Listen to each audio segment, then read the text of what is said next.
Up কি আদালতে team ইন্ডিয়ার ওপেনিং ব্যাটসম্যান শিখর ধাওয়ানের ওপরে অভিযোগ হলো যে ইনি নিজের ওপরে হওয়া সমালোচনা উপেক্ষা করেন। শিখার যখন পারফরমেন্স খারাপ হয় তখন আলোচনা তো হয়েই থাকে মিডিয়াতে। আপনি কারোর কথা শোনেন না, কারোর তোয়াক্কাই করেন না আপনি? না, আমি কারোর কথা শুনি না আর তোয়াক্কাও করি না। আর আহ, আমি নিউজও দেখি না। আমি ওসব ধরনের কোনো কমেন্টও পড়ি না। কারণ আমি যত ওইসব বেশি জিনিসের মধ্যে ঢুকবো তত বেশি অন্য ইনফরমেশনগুলো থেকে সরে যাব, যে ইনফরমেশনগুলো আমার দরকার। তাই আমি আমার জগতেই থাকি আর আমি নিজেকে পজিটিভ রাখি সবসময়। কারণ ওগুলো আর ওই জিনিসগুলো আমি কখনো খারাপভাবে দেখি না। কারণ ওরা নিজেদের কাজ করছে, ওদের কাজ এটা, ওদের সিদ্ধান্ত এটা। তাই ওরা ওদের জায়গায় আর আমার চিন্তাভাবনা, আমার পরিশ্রমটা আমার জায়গায়। কিন্তু টুইটারে, সোশ্যাল মিডিয়াতে, ফেসবুকে এই ব্যাপারে তো অনেক কমেন্ট আসে, সেগুলো কি আপনি দেখেন? না, ওসব আমি দেখি না। আমি জানি যে আমি যদি ভালো করি তাহলে ভালো বলবে, যদি খারাপ করি তাহলে বাজে বলবে।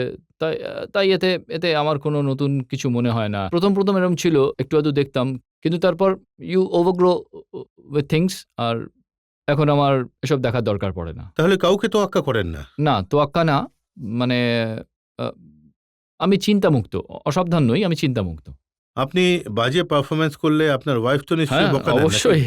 একদিকে তো বউ, তার উপর বক্সার, হ্যাঁ, বক্সার। একদমই। না, ওর এক্সট্রা কেয়ার করি আমি। আর কি যে বলি, আ শুরুর সময়টা আমার খুব ভালো মনে আছে যখন ও আমার ওয়াইফ ১ম বছর ছিল যখন ১ম আইপিএল এসেছিল, আজ থেকে ৭ বছর আগে। তখন আমি ম্যাচ খেলে এসেছিলাম। আউট হয়ে গেছিলাম তাড়াতাড়ি। তখন আমি ভিতরে গেলাম, বললাম, "এসো একটা হাগ করি।" হাগই করেনি আমাকে, রাগ করে। তখন আমি বললাম, "আরে কি হলো?" ও তখন বলল যে, "এরা কিরকম শট খেললে? What shot did you play?" বললাম, "আরে কি হয়েছে? এরকম রাগ তো আমার কোচও করে না যতটা তুমি করছো।"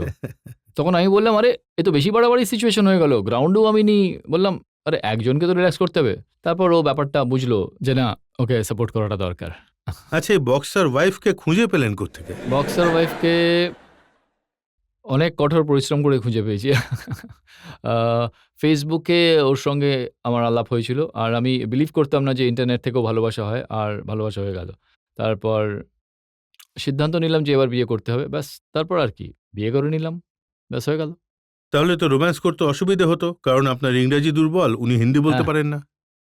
একদমই স্যার। ও পাঞ্জাবি বোঝে না আর আমি ইংরেজি গুলিয়ে ফেলি। তো কিন্তু ভালোবাসা বোঝানোর জন্য অনেক ধরনের উপায় আছে। তাই কোনো না কোনো উপায় ঠিক পেয়ে গিয়েছিলাম। তাহলে ওনার জন্যও কোনো শায়রি বলেছেন আপনি? ওর জন্য আমি অনেক শায়রি, অনেক চিঠিও লিখেছি। লেটারের যুগ তো চলে গেছে। কিন্তু মেলে আমি বেশ আ ভালো, আমি রোমান্টিক স্বভাবের, তাই অনেক বড়, বড় চিঠি লিখেছি ইমেইল করে ওর জন্য।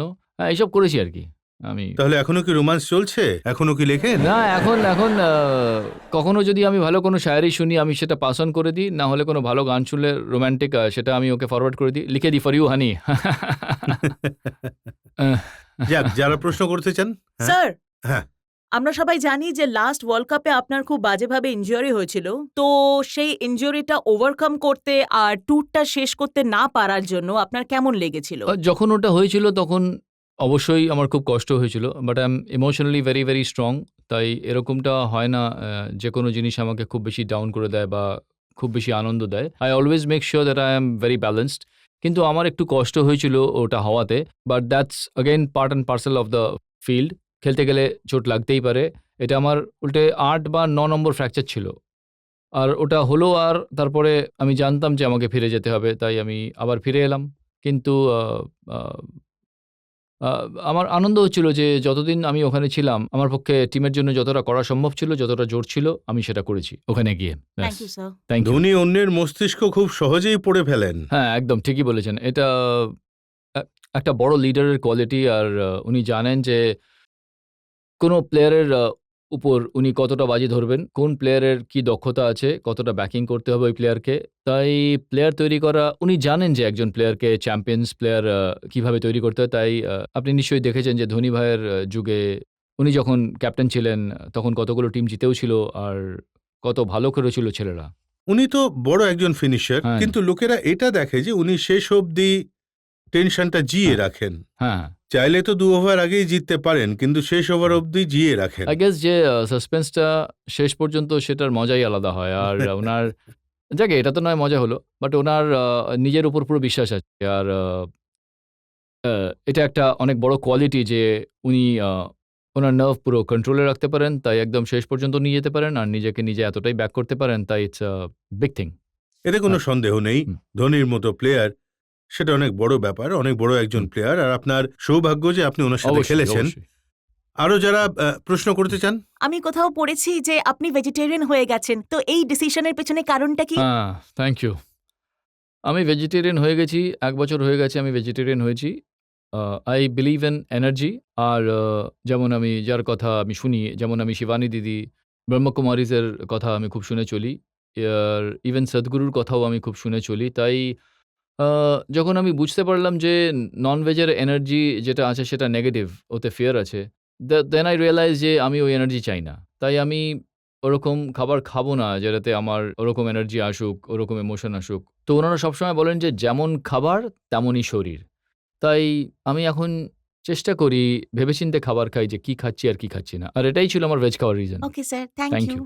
দেখুন, যেসব ইয়াংস্টার হ্যাঁ। আপনার কথা শুনছেন, তাদেরকে বলুন ফিটনেসের জন্য কি করা উচিত। ফিটনেসের জন্য ইয়াংস্টারদের জন্য আমি এটাই বলবো যে প্রথমত আজকাল আমাদের এত যে টেকনোলজি আছে, অ্যাডভান্স টেকনোলজি, ভালো ব্যাপার যে আমরা এটা ইউজ করি, কিন্তু তাতে অ্যাডিক্ট যেন না হয়ে পড়ি যে ওটা ছাড়া তুমি যেন থাকতে পারছো না, যে ৮ ঘন্টা ১০ ঘন্টা তুমি ফোন ছাড়া থাকতেই পারছো না, ওটা একটা ব্যাপার। দ্বিতীয়ত তোমার কি করতে ভালো লাগে, কারোর হয়তো ব্যাডমিন্টন খেলতে ভালো লাগে, কেউ দৌড়তে ভালোবাসে বা হাঁটতে বা যোগা করতে, ক্রিকেট খেলতে, যে কোনো স্পোর্ট, সেটা দিনে ০.৫ ঘন্টা ১ ঘন্টা অবশ্যই করো। এমনটা নয় যে জিমে যেতেই হবে বা সেরকম কিছু, যেটা তোমার ভালো লাগে। হোয়াটসঅ্যাপে একটা গ্রুপ বানিয়ে নাও, এত গ্রুপ বানাও, একটা খেলারও বানিয়ে নাও। ঠিক আছে, চলো সকালে খেললে, না হলে সন্ধ্যেবেলা খেললে, বরং সকালে উঠে সকালে তাড়াতাড়ি উঠে খেলাধুলা করা, এটাই যদি তুমি একবার অভ্যেস করে নাও, তাহলে ওই ব্যাপারটা তোমার রাস্তা থেকে সরে যাবে। তাহলে তুমি সারাদিন তোমার যা ইচ্ছে সেটা করতে পারবে। তো এগুলোই আমার অ্যাডভাইস যেগুলো আমি দিলাম। আর कलंदर संगे मरमर के मकानों में नहीं मिलता, कलंदर संगे मरमर के मकानों में नहीं मिलता, मैं असली घी हूँ बनियों के दुकानों में नहीं मिलता।